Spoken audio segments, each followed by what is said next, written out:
Welcome back. You're still watching Network Africa on Channels Television. Let's take a moment to look at other top stories outside of the African continent.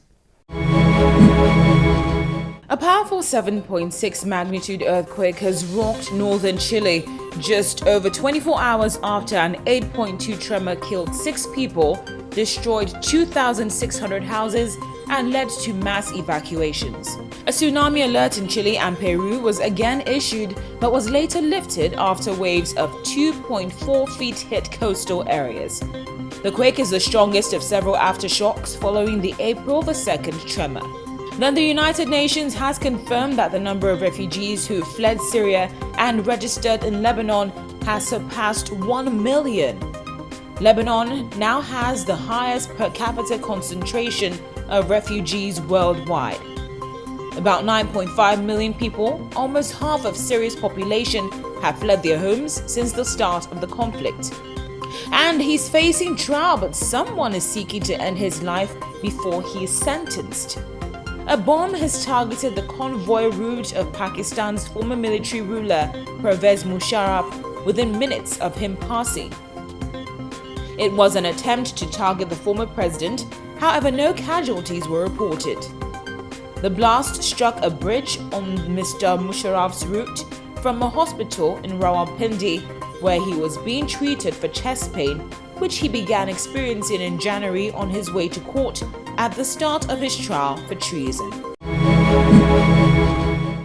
Well, there's a virus that's seriously threatening the lives of those in Guinea, and it goes by the name of Ebola. It is the most dangerous Ebola virus, which causes an extremely severe disease in humans and in non-human primates as well. Now, there's some contradiction as regards whether or not it's an epidemic. While the WHO says it's neither an epidemic nor unprecedented, the medical charity Médecins Sans Frontières says its spread makes it very difficult to control. What is certain, though, is that 83 people in Guinea have died in suspected cases of Ebola, which is spread by close contact and kills between 26% and 90% of its victims.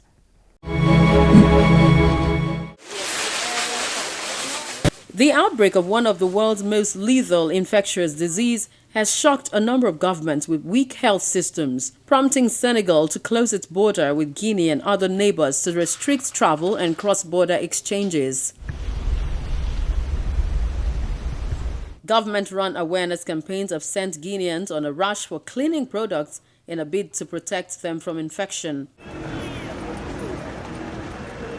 There had been 78 deaths from 122 cases of suspected Ebola since January, up from 70. Of these, there are 22 laboratory-confirmed cases of Ebola. The Guinean government runs daily awareness campaigns, starting with simple prevention measures like washing hands, coupled with appeals for the population to remain calm. The outbreak of Ebola, which has a fatality rate of up to 90%, has centered on Guinea's southeast. But it took authorities 6 weeks to identify the disease, allowing it to spread over borders and to more populated areas. Cases were last week confirmed in Conakry, bringing the disease, previously limited to remote, lightly populated areas, to a sprawling seaside capital of 2 million people, as well as in Liberia, and suspected cases in Sierra Leone. We know of 122 suspect and confirmed cases, of which 78 have died in Guinea. In addition, we know of 7 suspect and confirmed cases, of which 4 have died in Liberia. It's ongoing, it's serious. Any case of Ebola is serious. Some of these cases, perhaps as many as 10 cases, have occurred or have been notified to us in the last 24 hours, including cases in Conakry. Sadly, the World Health Organization is warning it's a tough bug to contain. The 2 most important things that we need to do at this time is to stop the outbreak from replicating, from more cases occurring in hospitals. That's always a telltale sign of an Ebola outbreak, and one of the most difficult things to do is to have proper infection control practices in place so that people don't get infected in hospital. It's very difficult, but it's a one of the priorities for us. The other priority is to trace all the possible contacts of the known cases to ensure that we know who they are and to see if they develop symptoms or not. And if they develop symptoms, then we would want to isolate them. The top priority now is to prevent the infection spreading in hospitals. Now to Egypt. On Sunday, March the 30th, dates for the presidential elections were announced. The dates are the 26th and the 27th of May. But not long after that, the violence went up a notch. In Cairo, police opened fire with tear gas and buckshot as the protesters threw stones in response. One student was killed in the process, making him the second to die in many weeks. As if that wasn't enough, a police brigadier general was killed when 3 bombs went off near Cairo University. At least 5 other people were injured in the attacks as well. All this comes after the ousting of President Mohamed Morsi and the tagging of the Muslim Brotherhood as a terrorist organization. Egyptians will vote on May 26th and 27th in the first round of presidential elections. That's one contest which the former army chief Abdel Fattah al-Sisi is expected to win easily. The vote will go to a second round in June if the first-place candidate does not by a wide enough margin. However, the organizing committee, headed by Judge Anwar al-Assi, did not say what this margin was during a televised news conference. Egypt has now a great experience in elections, especially if we saw the past 3 years. We will find that Egypt experienced and practices many elections, parliamentary elections, referendum, and the presidential elections. يجرى الاقتراع لانتخاب رئيس الجمهورية داخل. The first round of voting for the president commences during the days of Monday 26 May and Tuesday May 27, starting at 8 a.m. and ending at 8 p.m. for both days. Voting is held in the electoral committees decided by the High Electoral Committee as per the number of registered voters. Sisi, who deposed President Mohamed Morsi last July, has been riding on a wave of popular backing from supporters who see him as the man who can save Egypt from the current crisis. But the Islamist opposition views him as the mastermind of a coup. So far, the only other candidate for the presidency is leftist politician Hamdi Sabahi, who came third in the 2012 election won by Morsi. The final results will be announced on June the 26th.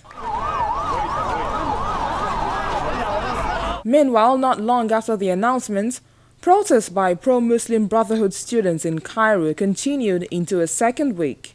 Police opened fire with tear gas and buckshot as the protesters hurled stones. One student was killed in the process. Egypt's security forces have mounted a crackdown on the Muslim Brotherhood since ousting Islamist President Mohamed Morsi last July. The demonstrators have intensified over the past week after a court handed down death sentences to more than 500 alleged Brotherhood members in Minya city. The students are demanding reinstatement of those expelled for membership of the Muslim Brotherhood or for taking part in the protests. After the break, if you're a lady, I've got great news for you. It's not a man's world after all. Welcome back to Network Africa. Now, what do electricians, pilots, mechanics and bus drivers have in common? Well, they are all jobs which are tagged manly in that a very tiny fraction of females get involved. But one woman in Cairo has chosen to defy the taboo and do what Egyptian men once tagged the unthinkable. She chose to become a bus driver. An indebted divorcee and single mother, Rania tried to earn money in several different trades, including selling bags. But facing ever-growing debts, Rania eventually bought a bus. with the help of a bank loan and brother, who went as far as selling a taxi that he owned and put some of the money towards the business. At first, Omrania employed male drivers to bring her the day's profits. However, troubled by the multitude of problems faced by the drivers, including traffic fines, thefts and accidents, she decided to start driving the minibus herself. In the beginning, people made me cry and made me sad. Some used to say that my driving could kill them. Some said that I'll cause an accident. Some even said we won't ride with women. After getting to know me, however, they started riding with me. I wake up at dawn to start and I work until 1 a.m. or 2 a.m.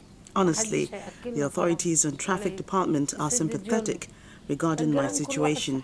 Nowadays, people know me. Besides being a driver, Omrania cares for her daughter and granddaughter. Her daughter, who is also a single mother, assists her on the bus. Unlike neighboring Saudi Arabia, where women are banned from driving, a woman driving in Egypt isn't uncommon. But in spite of this, Omrania had to fight for her right to practice the occupation.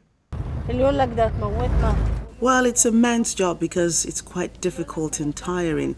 Of course, there are those who are jealous, thinking, why would a woman be allowed to do this job? Some even say, how could you let a woman stand in the bus parking lot? I used to fight a lot. Whenever anyone told me I cannot work, I did not answer back because they didn't do me any good. Well, they won't pay my debts, they will not manage my budget, and they will not feed me. My neighbors are not intrusive. Only other drivers get jealous and irritated. However, some are sympathetic.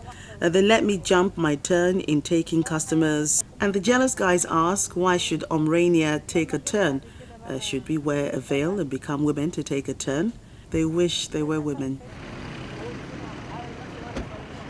It seems as though defying social taboos has been worth it in every sense of the word. Well, after seeing that report, I hope you've been inspired to damn all your barriers and go for whatever it is that inspires you. Well, that's all. Draw the curtains on this episode of Network Africa. Thank you so much for being a part of it. And of course, I'd love to hear from you. So feel free to send an SMS to the number on your screen. Until next time, stay blessed and proudly African. I'm Cynthia Are. Bye for now. A time comes in the life of every race when people are driven by echoes of the past to chart a course for an exalted future. Africa is at this threshold as major actors in the Africa arena plot a renaissance towards common destiny. Let's pedal across the streams of yesterday through the backstreets of Africa to the defining roles of policymakers, the political realities of the African nation, balance of power, and the strive to sustain national interest and identity. Join us on Network Africa on Channels Television. Network Africa, the rallying point for the emergence of a new Africa.